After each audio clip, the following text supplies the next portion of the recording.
Well, hello, friends. Mark Holmes here, and as always, I want to thank you all for watching, commenting, subscribing, and being part of the Joe Boo Sports Report. Without you guys, as well as you ladies, you know that this literally does not work. It's amazing how fast things change in the world because literally, you'll remember me freezing my ass off 2 days ago sitting out in the snow. It's 72 degrees right now.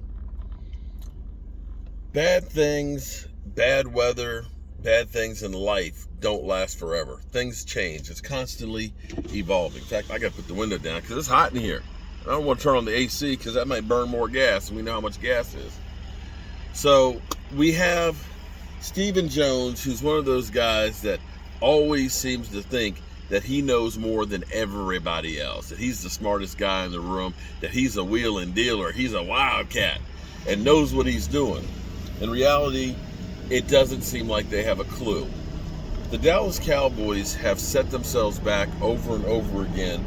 For example, the Amari Cooper trade, after denigrating him and devaluing him, making it hard for anybody to get anything in compensation. La'el Collins, when you come out and say we're going to trade or release him, who's going to trade for him? Well, apparently Denver is going all in. Denver's pushing the chips all the way in, and they're interested in getting La'el Collins. And instead of being one of the many suitors that are out there, we've heard that Miami is interested in getting him and getting his services. Other teams would probably like to try and get him, but they'll wait until after, he gets released, if he gets released. Denver is interested in offering a late round draft pick for La'el Collins.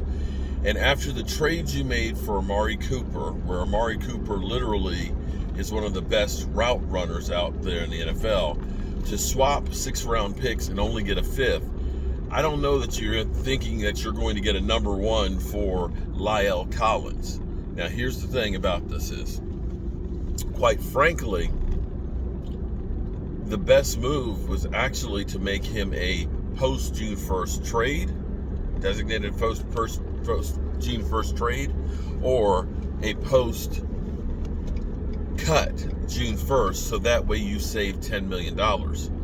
If they end up just trading him now, if I'm correct, the Cowboys will end up eating $13 million of his contract and only saving like $1.3 million on the cap.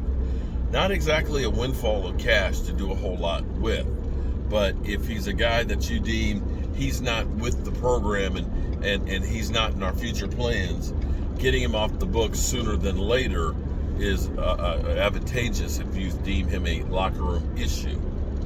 I'll be honest with you, I am mystified by what is transpiring with the Dallas Cowboys. To have had a deal with Randy Gregory after he's already went someplace else and worked out a deal, to be arrogant enough to think that, we'll still throw a little something extra on the kitty for us and he won't know, it's crazy. It's crazy.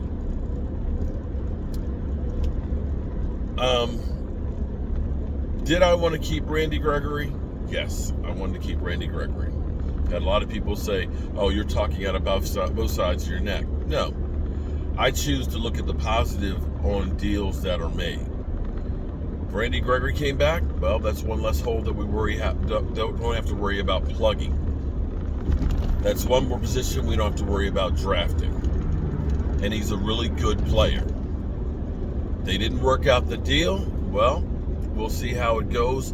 We'll see if there's a player on the edge that we can draft that might be better, younger, cheaper. There may be other guys out there who you can fill the place up with in free agency that might be as good. I'm not going to say that the Dallas Cowboys defense only went because solely Randy Gregory's 6 sacks and 19 tackles. If that was going to be the only thing that kept this defense doing anything, then this defense was destined to be doomed to begin with. But I will say that with the doom and gloom and the egg that is now on the face, where the Dallas Cowboys organization really looks, Bush League looks like the clown show that they need to make a big deal to appease the masses. For me to actually have people coming on my channel and saying, I just can't anymore. I love the Cowboys, but this Jerry and Stephen Jones ship is just killing me. It's just, you look at how other teams are run. It seems like they get good deals. They find the right players in free agencies. They go to the Super Bowl. And let's be clear here. Teams, since the last time the Dallas Cowboys have been there, we're talking about typical doormats of the NFL, have been to the Super Bowl or the NFC Championship game or the AFC Championship game multiple times when the Dallas Cowboys have continued to fail. Jerry Jones allegedly is pissed off about losing Randy Gregory.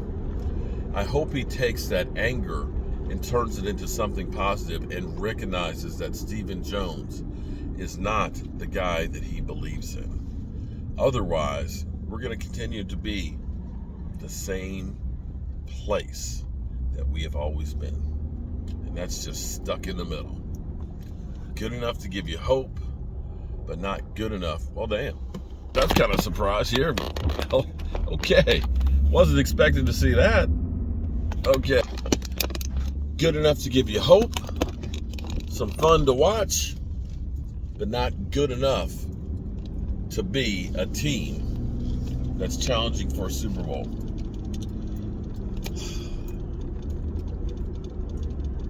It's crazy. It's crazy. Well, we'll see if Denver makes an offer and gets Lyle Collins. Maybe we get a 5th or a 6th round pick for him. And that'll be another hole that we need to plug. I'm Mark Holmes as well. Cowboys keep doing us fans dirty. And I got work to do. I got work to do. Hope you guys are having a great day. Leave me a comment on, do you think the Dallas Cowboys fix this shit? Or if we have a slow burn to the basement? We're truly the clown show of the NFL right now. Thanks, Stephen Jones. I appreciate it. Have a good one. Peace.